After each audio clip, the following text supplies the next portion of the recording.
Tema 4. Derechos humanos. 1 o parte. Debate entre Fray Bartolomé de las Casas y Juan Ginés de Sepúlveda. Surgimiento de los derechos humanos de los indios entre 1150 y 1151 se desarrolla en Valladolid, España, durante el reinado de Carlos I, la Junta de Valladolid con el fin de determinar la condición humana de los indígenas del Nuevo Mundo que tendría a administrar la corona española. Esta junta estuvo marcada por el debate escolástico, heredero de la tradición medieval, entre el misionero dominical Fray Bartolomé de las Casas y el humanista Juan Ginés de Sepúlveda. La junta fue convocada por el rey Carlos I, que decide paralizar la conquista del Nuevo Mundo para dicho debate. El tema central de la disputatio giraba en torno a la naturaleza de los indígenas, es decir, si eran o no personas y, si lo eran, hasta qué punto estaban retrasados culturalmente respecto a los españoles. Sepúlveda desarrolló 4 ideas esenciales en su discurso: la idolatría y los pecados de los indígenas, su naturaleza bárbara y servil, la necesidad de garantizar, incluso por la fuerza, su sumisión al evangelio y la necesidad de detener la antropofagia y los sacrificios humanos a cualquier costo. En primer lugar, los indios cometen una serie de pecados abominables que ofenden a Dios y que los españoles no deben permitir, llevando su travesía a América como un deber moral para impedir esos comportamientos. En relación con lo anterior, al encontrarse los indios alejados de Dios y en un estado cultural inferior al español, sistemas obsoletos de mercado, trueque, analfabetismo. No solo debe tratarse de una misión religiosa, sino también una misión civilizadora, ya que estos no tienen capacidad para gobernarse a sí mismos, no pueden resolver problemas cotidianos por ellos mismos ya que carecen de la virtud de la prudencia, y necesitan de alguien que les proteja y enseñe, aunque no queda claro si pueden su estado de niñez es permanente o puede cambiar. Pese a ser necesario un sentido de conciencia, no puede ser impuesto a la fuerza en la mente de las personas, pero sí el obligar a escuchar el mensaje predicador de la religión verdadera, el cristianismo, ya que este sí que se puede controlar. Además, para que la predicación sea más efectiva, los españoles tienen derecho a gobernar sobre los indios sustituyendo a sus autoridades. Relacionado con el primer punto, los sacrificios humanos no solo son una ofensa hacia Dios sino que en sí, dicha práctica es un atentado contra las personas, organizado por el propio pueblo indígena contra sus iguales. Estas son víctimas de una creencia absurda, siendo no más que un crimen que los españoles deben controlar para salvar estas miles de vidas. Las Casas se posicionaba como firme defensor de que a los indios no se les impusiera otra ley que no fuera la de Dios. Por ello, defenderá la separación absoluta entre orden civil y orden religioso. La misión fundamental en el Nuevo Mundo es la expansión del rebaño de Dios, evangelización, y este será el único que los juzgue por sus pecados, mientras que el papel del príncipe se regirá únicamente para crear leyes de convivencia entre españoles e indios. Bartolomé de las Casas expone una imagen de buen salvaje y lo relaciona con la idea de que todos los hombres son creados a imagen y semejanza de Dios y, por tanto, son iguales, teniendo derecho a liderarse a sí mismos. Ataca así la teoría de Sepúlveda de que existen hombres crecidos e inteligentes frente a niños pecadores, por tanto, si uno es cristiano, necesariamente debe creer en la igualdad de todos los hombres ya que Dios les ha dotado de razón y por tanto tienen capacidad de gobernarse a sí mismos.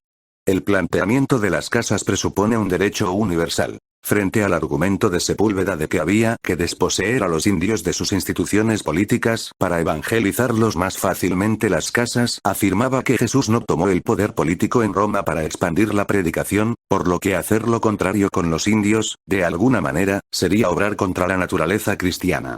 Este filósofo afirma que los indios responderán a sus pecados ante Dios cuando le llegue el momento y no será necesario llegar a una guerra para obligarles a aceptar esta evangelización porque va en contra de la naturaleza del cristianismo. En caso de que los indios maten a evangelizadores, estos últimos pasarán a considerarse mártires. A la larga, con el ejemplo de la mansedumbre y perseverancia cristiana, los indios se convertirán a la verdadera religión, en caso de que no lo hagan se les verá con Dios. Por último, este filósofo razona una justificación utilitaria sobre la tolerancia, donde se acepta un mal menor, sacrificios humanos, para conseguir un bien mayor, evitar una masacre muy superior a los sacrificios indígenas. Las Casas alega que un salvaje desconoce lo que está haciendo mal y hay que enseñarle a través de la evangelización pacífica los verdaderos valores siempre que se respeten sus instituciones paganas ya que debe existir un motivo que los lleve a cometer estos errores. La diferencia básica entre estos dos es que Bartolomé y Juan Ginés, es que las casas considera que despojar a los indios de sus creencias paganas solo va a hacer que empeore la situación, tanto en el sentido de que van a morir indígenas defendiendo su verdad, como que no se les va a convencer plenamente. Sepúlveda alega que los indios se encontraban en un estado de civilización inferior y debían ser evangelizados y sus prácticas condenadas a cualquier precio, incluso mediante la guerra. 2 o parte. Modelos de sociedad ideal de Stephen Lucas. Los derechos humanos son un elemento central en el discurso político contemporáneo, debiendo defenderse y no existe una concepción de estos derechos superior o inferior entre ellas. Stephen Lucas distinguió 5 visiones de sociedad, haciendo una diferenciación y teniendo como base la existencia o no de los derechos humanos en la misma. En primer lugar, la sociedad utilitaria posee un fuerte sentido de metas colectivas, cuyo único objetivo, por encima de todos los demás, es maximizar la utilidad global de todos ellos. Pero, recientemente ha habido discusiones sobre qué es utilidad. Algunos piensan que es lo mismo que bienestar, medido por unos objetivos guiados, ingresos, acceso a servicio sanitario, vivienda, etc. Otros lo achacan a un estado subjetivo indefinible que todo el mundo persigue, otros dicen que es satisfacer cualquier tipo de deseo que se pueda tener. Seguidamente, otros sugieren que es la satisfacción de los deseos que la gente debería tener o tendría si fueran personas informadas y sensibles. Hay otros, más pesimistas, que alegan que la utilidad es evitar el sufrimiento. Los utilitarios no perciben utilidad en la cultura superior, aunque sí hay un intento de enriquecer el concepto de utilidad para incluir los aspectos más imaginativos de la vida. Todos los utilitarios tienen un mismo principio, todo tiene un valor que se puede cuantificar en base a cuánta utilidad pueda ostentar la acción, es decir, se basan en la mejor opción la cual les otorgue la mayor suma de utilidad que puedan conseguir. Los tecnócratas, burócratas y jueces son los más utilitarios. Existen 2 tipos de utilitarios, los actores y los gobernantes. Los primeros alientan a los demás a que calculen las mejores opciones en todas las ocasiones posibles, mientras que los gobernantes alegan que las personas comunes deben seguir y vivir en una serie de normas empíricas concebidas por los tecnócratas, burócratas y jueces dado su método superior de cálculo. Las normas de los gobernantes suponen protección dado que tienden a impedir que las personas abusen de otras. Sin embargo, estas normativas pueden ser contrarrestadas por los mismos gobernantes. Los utilitarios tienen un sentido público tan desarrollado que llegan al punto de sacrificarse, tanto ellos mismos como los demás, siempre que los cálculos demuestren su necesidad. Seguidamente hablamos de la comunitaria, muy parecida a la utilitaria en cuanto a conseguir objetivos colectivos se refiere, pero tienen un sentido de identidad como grupo mucho más fuerte que el primero, ya que valoran la vida de todos como grupo y ven una aberración el sacrificar a unos pocos por el bien común. Mal menor garantiza bien mayor. De hecho, desprecian a los utilitarios por esa forma de vivir y confían en los cambios resultantes de la convivencia y el entendimiento compartidos, costumbres y tradiciones que los identifique como grupo. Posteriormente esta sociedad presenta un cambio debido a la inmigración, convirtiéndola en una sociedad más heterogénea y pluralista, comunidad de comunidades. Por ello, los comunitarios pedirán el reconocimiento de su grupo alegando a su forma de vivir propia, subcomunidades. Los nuevos comunitarios creen en el multiculturalismo y buscan reconocer equitativamente la identidad de cada subcomunidad dentro de que cada nuevo comunitario se identifica en una subcomunidad, a su vez, se enorgullece de reconocer la identidad de otras subcomunidades que incluyen la estructura global, pero puede haber problemas ya que es difícil decidir qué subcomunidades entran en esta estructura y cuáles no, problema de la inclusión-exclusión, provocando el enfado de subcomunidades que se identifican a sí mismas pero no son reconocidas por las demás. También está el hecho de que haya subcomunidades que mantengan a otras fuera de sus límites, haciendo una secesión que las diferencie entre las demás. Problema de los intereses creados. Relacionado con lo anterior está el problema del relativismo. Las subcomunidades deben considerar las creencias y prácticas religiosas de todas aquellas subcomunidades reconocidas como iguales. Ninguna debe considerarse mejor que otra, pero existe incompatibilidad en las creencias de las subcomunidades dadas sus prácticas diferentes. Las consideran repugnantes, maltratando, degradando y persiguiendo a grupos o individuos, e incluso propios miembros de la subcomunidad por ello. Finalmente, no todos los individuos de cada subcomunidad se sienten cómodos viviendo en ella, por lo que niegan o rechazan ese sentido de pertenencia que les otorga la subcomunidad. Problema de la desviación. La sociedad proletaria en sí no se designa como Estado, ya que esta denominación arcaica venía ligada con los derechos humanos, que también han dejado de existir. Los proletarios desarrollan sus capacidades de manera imparcial, sin restricciones que les obliguen a encajar en un papel o actividad determinados, por lo que la división del trabajo ha desaparecido, no se identifican con el trabajo o funciones que realizan. Gramsci razona que nadie es nada porque todo el mundo lo es. Los proletarios regulan racionalmente en su intercambio con la naturaleza, poniéndola bajo su control, las condiciones más favorables y dignas de la naturaleza humana, eligiendo también a sus representantes.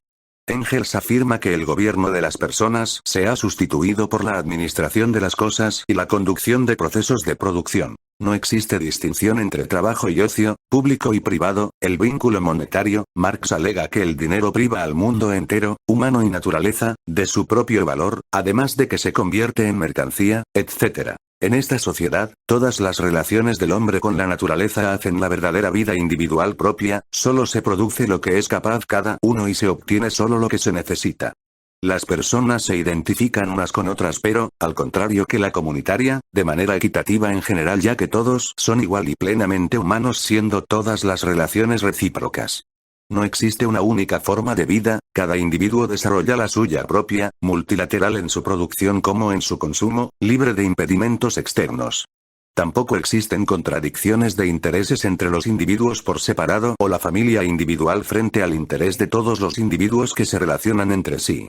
El único problema del Estado proletario es que no existen problemas, y esto hace que las personas les resulte difícil creer que se pueda alcanzar tal perfección de Estado y mantenerla sin inconvenientes. En estos modelos anteriores se desconocía la existencia de los derechos humanos por distintas razones. Los utilitarios no los ven útiles, ya que estos cuestionan los cálculos que se realizan para cualquier circunstancia en la sociedad, como señala Jeremy Bentham, fundador de este Estado. Los comunitarios alegan su rechazo por su abstracción de las formas de vida, locales, concretas, vivas, reales. El comunitario Edmund Burke defendía que estos derechos humanos eran una idea brillante, pero que no sería posible llevarla a cabo, ya que las circunstancias, con sus libertades y restricciones, que engloban una sociedad, van variando con el tiempo, necesitando en sí infinitas modificaciones, por lo que no se puede acordar ninguna norma abstracta.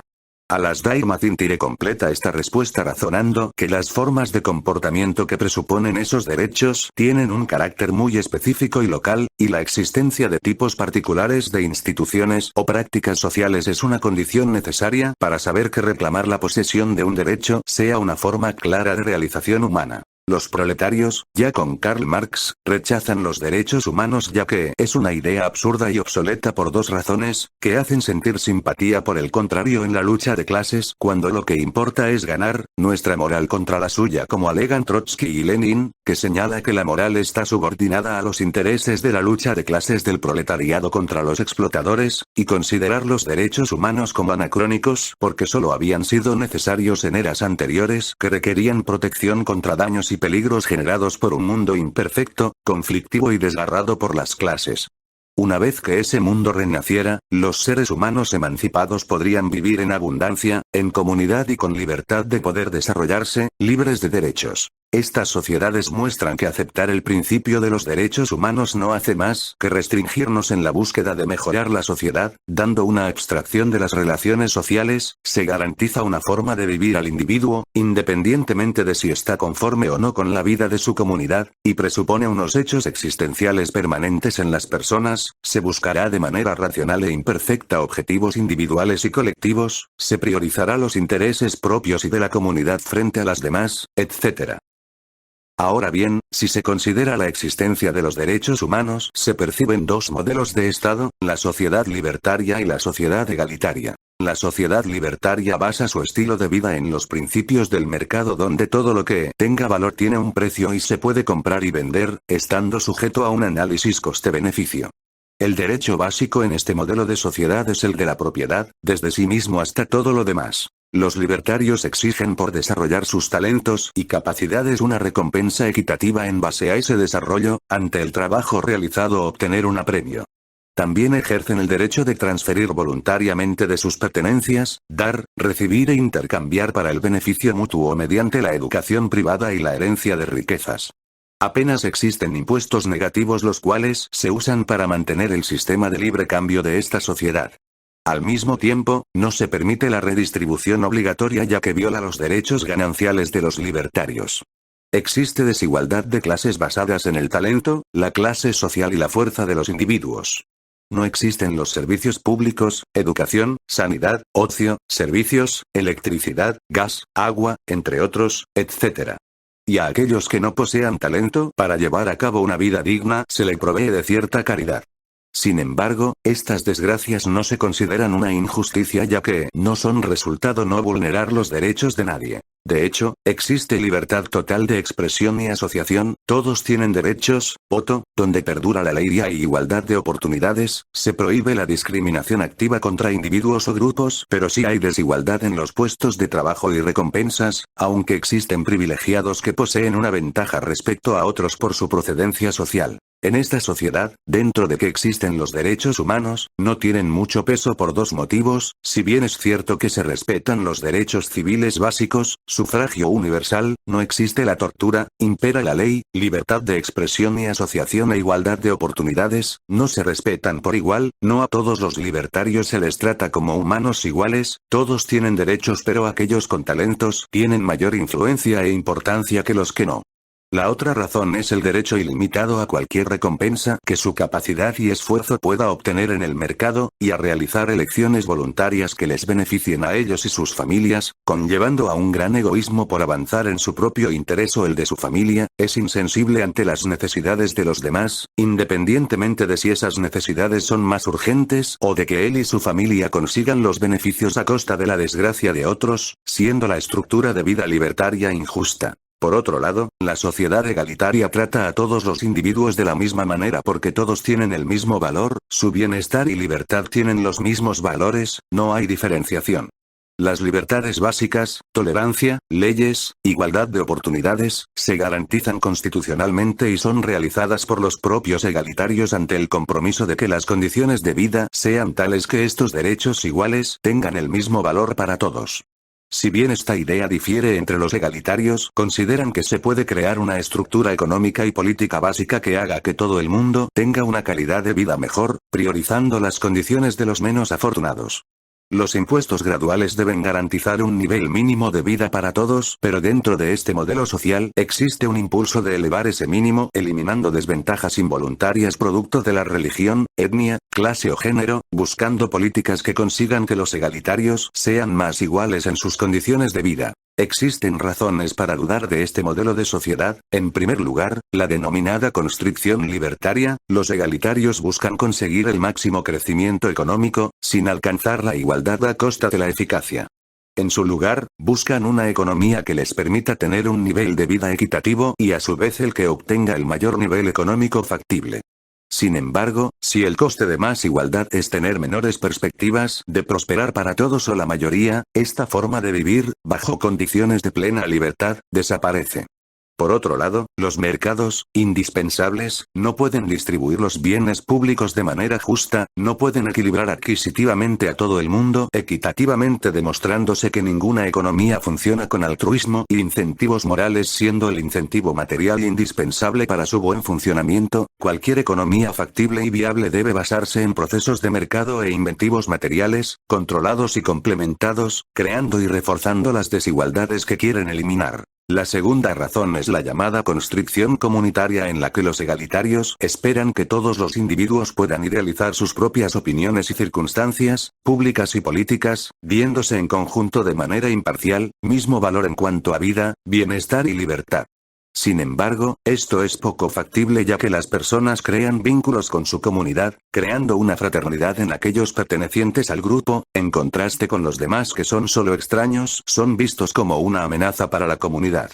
El principal problema de la sociedad egalitaria es conseguir la aceptación general de identidades múltiples que no luchen entre sí, o al menos minimizar estos conflictos, ya que una identidad colectiva siempre requiere de un otro, haciendo que cualquier afirmación de pertenencia incluya una norma implícita o explícita de exclusión. En este sentido y visto todo lo anterior, ¿cuál es el mejor método para vivir en base al principio de los derechos humanos?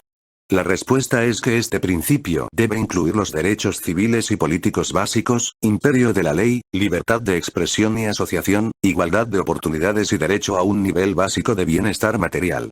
Solo con estos derechos se creará un consenso entre los diferentes modelos de vida de las personas. Debate entre Fray Bartolomé de las Casas y Juan Ginés de Sepúlveda sobre los derechos de los indios en América y la labor española. Modelos de sociedad según Steven Lucas. Utilitaria, comunitaria, proletaria, no existen los derechos humanos. Libertaria, igualitaria, existen los derechos humanos. Tema 5. Feminismo. El feminismo es un movimiento político, social y cultural que promueve o lucha por la consecución de los mismos derechos entre hombres y mujeres. Se trata de un fenómeno cuyos antecedentes más lejanos se localizan en las revoluciones liberales de finales del siglo XVIII y que tendrá su máximo desarrollo durante las décadas centrales del siglo XIX y durante todo el siglo XX. Precisamente, el filósofo y político británico de John Stuart Mill fue uno de los principales exponentes de la necesidad de que las mujeres tuvieran la oportunidad de desarrollarse en el conjunto de la sociedad. En cuanto a la igualdad económica, este filósofo se mostraba contrario y defendía que aquellos con más talento tuvieran preferencia en el voto. Sin embargo, sí propugnaba que todas las personas tuvieran cabida en el desarrollo de la sociedad, de ahí su defensa de la integración de las mujeres en esta. En 1869 John Stuart Mill publica un ensayo filosófico, La esclavitud de las mujeres, donde este título claramente se relaciona con el movimiento abolicionista de la esclavitud, que es indesligable del propio movimiento de liberación de las mujeres. Es una obra de reivindicación escrita en un tono claramente apelativo hacia los sentimientos. Mill cuestionaba el arraigado pensamiento de que las mujeres eran incapaces de realizar otras actividades que no fueran las domésticas. Precisamente, combatió este tópico afirmando que verdaderamente la sociedad no conoce la verdadera naturaleza de las mujeres ya que no se les ha sido permitido su desarrollo. Mill ilustra esta situación haciendo una comparativa a través de una metáfora. La mujer es como un bonsái o un árbol al que no se le ha dejado crecer y se le ha mutilado sin saber cuál es su verdadera capacidad. Por lo tanto, las mujeres deberían gozar de las mismas libertades personales y oportunidades que los hombres con el fin de poder descubrir cuáles son sus verdaderas capacidades y qué pueden aportar al conjunto de la sociedad, ya que este filósofo defendía. Si las mujeres tuvieran igualdad de oportunidades traerían, no solo beneficios individuales hacia ellas mismas, sino también hacia la humanidad en su conjunto ya que habría el doble de mentes para poder resolver los problemas que aquejan a la sociedad. De hecho, Mill afirma que los hombres, por puro egoísmo, no han dejado a las mujeres realizar ciertas actividades porque son conscientes de que están capacitadas para hacerlo e incluso mejor en muchas ocasiones. Isabel I de Inglaterra. Determinados períodos de gobierno femenino en la India, que han sido tan efectivos como el gobierno masculino, etc. En este ensayo se afirma también que las mujeres de hecho pueden contribuir al buen gobierno de la sociedad porque poseen virtudes propias. El aprecio por la paz. Mill incide en que el reconocimiento de las mismas libertades, igualdades y derechos para las mujeres que para los hombres permitiría el desarrollo de la felicidad colectiva. Este filósofo liberal defiende que la libertad es el medio esencial para la felicidad ya que la elección de cómo decidimos vivir es lo que nos hace felices.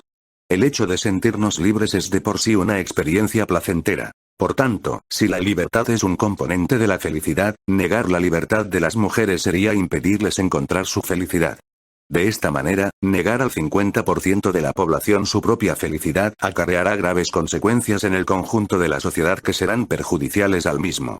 Mill alega que defender la libertad de las mujeres y con ello su felicidad es un alegato al utilitarismo ya que el beneficio de las mujeres supone el beneficio de la sociedad, incluyendo los varones. Conseguir el mayor placer para el mayor número de personas posibles. El filósofo afirma que la naturaleza es un medio hostil para el hombre y para lograr nuestro bienestar es necesario domesticarlo haciéndolo a través de la ciencia, producto de la inteligencia humana. Por tanto, ¿tendría sentido prescindir del 50% de las potenciales inteligencias humanas?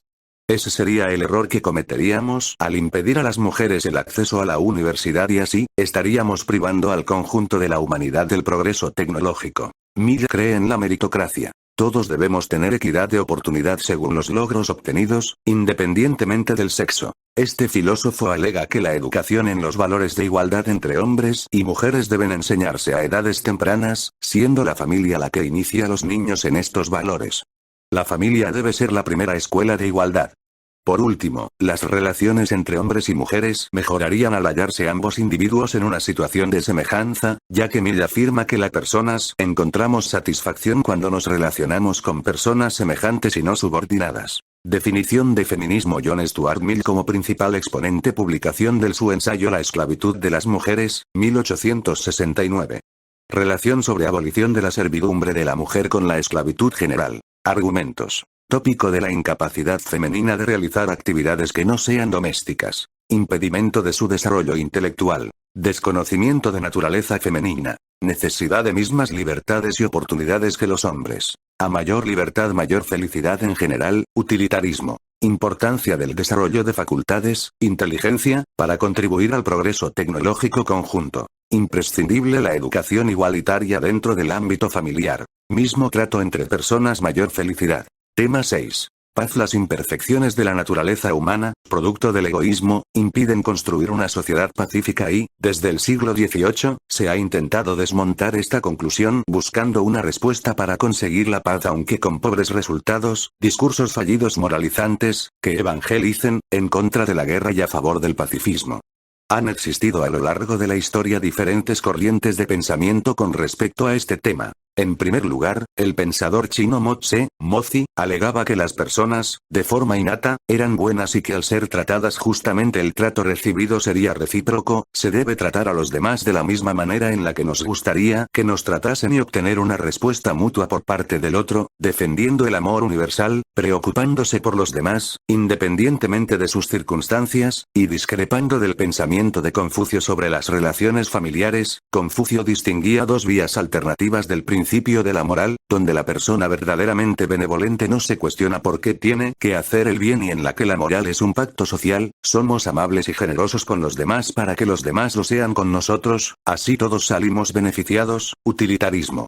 Este filósofo escribió Política del Amor Universal, en donde trata esta cuestión a través del utilitarismo. Aquello que se decide como bueno es lo que haga feliz a la mayoría, concluyendo que la paz es lo mejor, ya que las guerras destruyen las sociedades y traen miseria, y solo podemos traer la paz si nos amamos unos a otros.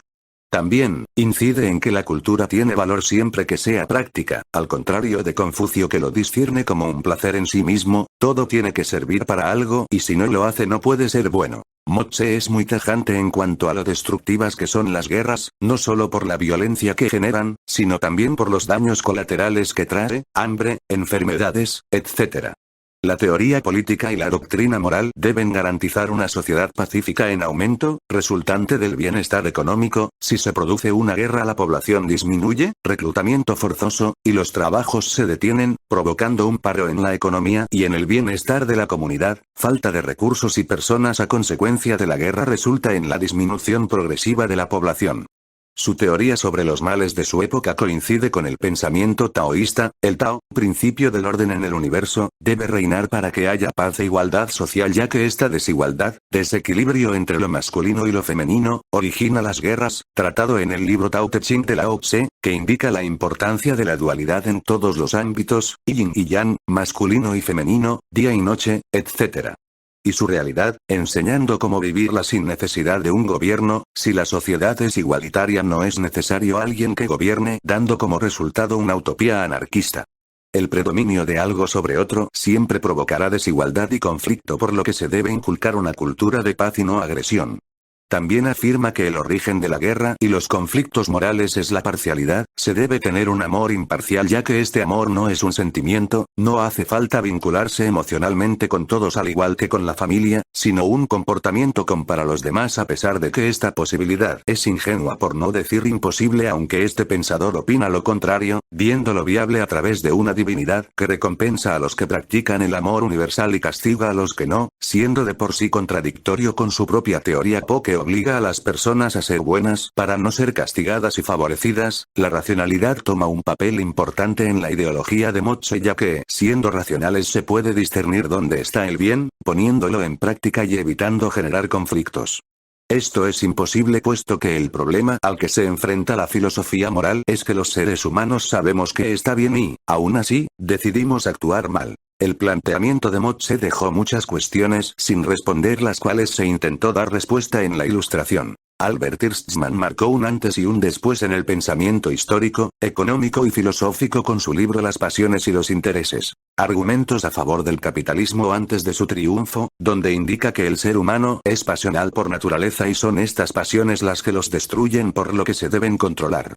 A partir del Renacimiento surgen dos hipótesis: que las pasiones no son tan malas porque ofrecen felicidad al individuo, reivindicándolas, y relacionada a esta hipótesis, el hecho de que los discursos moralizantes no sirven en absoluto pese a ser un buen intento para que se controlen estas pasiones, planteando la posibilidad de ser más factible e inofensiva la riqueza individual frente al intento de reprimir esos impulsos que provocan pensamientos y comportamientos negativos para la sociedad. Para Thomas Hobbes, el ser humano es individualista y posesivo. Poseer cosas da satisfacción. Estos bienes exteriores que se quieren poseer presentan dos problemas: su escasez y su fácil transferencia. Cualquiera puede arrebatarlo, haciendo que se genere desconfianza o incluso una reacción conflictiva frente al desconocido, siendo estos últimos comportamientos inevitables. Sin embargo, según el autor, a las personas les conviene vivir en sociedad, ya que con eso pueden conseguir sus intereses, desarrollarse y satisfacer sus pasiones, creando una situación paradójica. Este hecho, entre otros, unir fuerzas frente a un mal común, etc., provocan que se desarrollen con el tiempo sentidos de solidaridad, generosidad y confianza entre los individuos, pudiendo convivir en sociedad, aunque alterando la misma a través de pactos para salvaguardar la propiedad de las personas. Yo me comprometo a respetar la posesión de unas cosas si los demás se comprometen a respetar lo que es mío. Esto dio el origen de la propiedad privada. La sociedad para Hobbes es una asociación de propietarios que admite puntos de vista muy diversos sobre los que es la propiedad privada, que hay que respetar habiendo una definición común del concepto, siendo la sociedad un contrato en el que las personas se comprometen a no molestarse mutuamente, un pacto de no agresión. De igual forma, toda sociedad es una sociedad de mercado, se vive en sociedad para intercambiar productos, realización de trabajo por dinero. También se considera familia ya que nos movemos por relaciones afectivas. David Hume considera que los seres humanos no buscan la paz pero obtienen resultados producto de sus intereses. Los intereses pueden controlar y asegurar la paz y prosperidad de la sociedad. Este intelectual analiza dos dimensiones en la naturaleza humana: un sentimiento de humanidad y benevolencia, los comportamientos morales, y un sentimiento egoísta. Al contrario que Hobbes, considera que el sentido de posesión se tiene siempre que sea palpable, físico. Este filósofo alega que una vez que se crea una sociedad y se reflexiona sobre su significado, entran en juego los contratos, instancias imparciales que castiguen a los que incumplen la garantía del sistema. Esta instancia es el gobierno, cuyo papel consiste en perfeccionar tres leyes: el respeto a la propiedad, a los intercambios libres de productos y a los intercambios libres con espacio temporal. En ocasiones, individuos se dejan influir por el beneficio inmediato, por lo que incumplen el contrato social, aprovechando un descuido, engañando al otro para arrebatarle su propiedad, incumpliendo las leyes de justicia. De ahí que sea tan importante este sistema, que juzgará de manera imparcial y justa, hará que se respeten las leyes. La concepción de Hobbes y Hume sobre el ser humano es muy similar. Hume hereda su pensamiento de Hobbes: todos son egoístas e iguales. Esta igualdad permite al más débil derribar al más fuerte mediante el engaño. Es necesaria la base de un contrato de no agresión para asentar una sociedad. Pese a que entre naciones existan guerras continuas, en dichas guerras la nación más fuerte no estará incentivada a atacar a la débil porque no parten de una misma base. El problema de las relaciones internacionales en constante guerra no existe en la idea de Hume gracias al papel del comercio. Es conveniente que las naciones con las que se comercia sean fuertes y prósperas, ya que así pueden comprar productos sin inconveniente. Relacionado con ello, la mejor forma de comercio es la marítima, la cual permite la compra-venta de productos exóticos. Para este filósofo, el comercio hace que una sociedad se desarrolle, ya que la prosperidad de los demás crea la posibilidad de aumentar el beneficio propio de la comunidad, convirtiendo esta prosperidad en un interés egoísta y llegando a conseguir una sociedad feliz, ya que se mantienen a raya las pasiones, búsqueda de nuevos conocimientos que satisfagan a todas las personas, a medida que se moraliza. Para Hume, en conclusión y como consecuencia del comercio internacional, mejora la industria, aumenta el conocimiento de todo tipo, aumenta la vida social, mayor encuentro entre ambos sexos, incrementa el sentido de humanidad, genera gobiernos liberales, produce la felicidad general. Steven Pinker fue un pensador que centró su trabajo en distinguir los motivos que hicieron progresar a la sociedad. Este autor escribió Los ángeles que llevamos dentro, haciendo un análisis sobre cuáles son los ángeles de la naturaleza humana, qué dimensiones pueden impulsar hacia la paz y la armonía social, y cuáles son los demonios, tendencias de la naturaleza humana que llevan al conflicto y al dominio hacia los demás. Según este filósofo existen 6 tendencias que contribuyen al retroceso de la violencia. En primer lugar está la transición hasta la constitución de las primeras civilizaciones agrícolas con ciudades y gobiernos que trajeron la idea del Estado como una institución que monopoliza la violencia progresando en la cultura humana. Para optar a la paz se necesitan gobiernos centrales y poderosos como las sociedades agrícolas, ya que estos gobiernos crean impuestos para alimentar a aquellos que no trabajan del campo directamente. Seguidamente, el proceso de civilización, estudiado por Norbert Elias en su libro La sociedad cortesana, plantea la cuestión de qué ocurre con aquellas personas que no aceptan este gobierno. La respuesta es que huyen a zonas apartadas y protegidas de la influencia de los demás, montañas, en las que ellos mismos encuentran una forma de autoorganizarse haciendo todo lo posible por vivir sin Estado, originando la anarquía. Por otro lado, este autor hereda la idea de la Ilustración de que el proceso de civilización que ha contribuido a la paz es el final de la Edad Media y no la época romana, al igual que considera que el segundo momento más relevante en este asunto es la Ilustración en el siglo XVIII. El período de paz tras la Segunda Guerra Mundial fue también un punto de inflexión, ya que las grandes potencias tuvieron un gran control sobre las guerras de ese período y fue gracias a la carrera nuclear entre estas potencias que se pudo mantener la paz. De igual forma, tras el fin de la Guerra Fría y la caída del comunismo se genera otro período de paz, hay despreocupación ante una invasión vecina que jamás ocurrirá. Por último, se canaliza un movimiento social donde se desarrolla una aversión a la violencia a pequeña escala en la vida cotidiana, no tolerando la violencia infantil, castigos físicos, contra minorías étnicas, contra mujeres, ni contra homosexuales ni animales. Se comienza a ver como inaceptables conductas que tiempo atrás eran naturales. Este filósofo no tiene ninguna empatía por la anarquía porque donde impera esta aumenta la violencia, siendo la organización en estados la que la disminuye. Diferencia 5 modelos de amenaza para la paz a los que denomina demonios, los cuales generan violencia de manera indiscriminada. La violencia instrumental, que emplea violencia para conseguir un fin, el dominio, deseo de autoridad, gloria o poder, la venganza, el sadismo e ideologías que justifican el uso de la violencia en pos de un bien determinado. Pinker considera 4 capacidades psicológicas que pueden alejar la violencia y orientar hacia la cooperación y altruismo, a las que denominó ángeles: la empatía, el autocontrol que permite anticipar las consecuencias de actuar impulsivamente y reprimirlos por conveniencia, el sentido moral y la razón. Volviendo al psicoterapeuta Norbert Elias, fue un desconocido la mayor parte de su vida académica, pero fue el pensador que sentó las bases de ver cómo han ido evolucionando las sociedades en su desarrollo y comportamientos frente a actitudes violentas, sobre todo en la Edad Media. Según este, es muy difícil entender la psicología del hombre medieval, ya que es un comportamiento infantil e impulsivo, más desinhibido y extremo, que se intentó controlar mediante manuales de morales, llevando a la sociedad a moderarse y ser más calculadora, consiguiendo una cultura de autocontrol. Las normas de comportamiento que debían tomar en consideración al otro y controlar los impulsos más animales guardaban relación con una cultura inhibidora. Se proponen 2 causas que hace que Pinker tome de referente a Elias: el desarrollo del Estado, centralización administrativa, y el comercio. Este proceso civilizatorio para Elias va desde el vértice de la sociedad hasta las clases populares, distinguiendo a los paletos de los miembros de la cultura cortesana. Respecto al comercio, Elias comparte la idea con los ilustrados: el comercio cambia la estructura psicológica de la sociedad, el comerciante debe desarrollar una capacidad psicológica para ponerse en el lugar del otro y saber sus necesidades.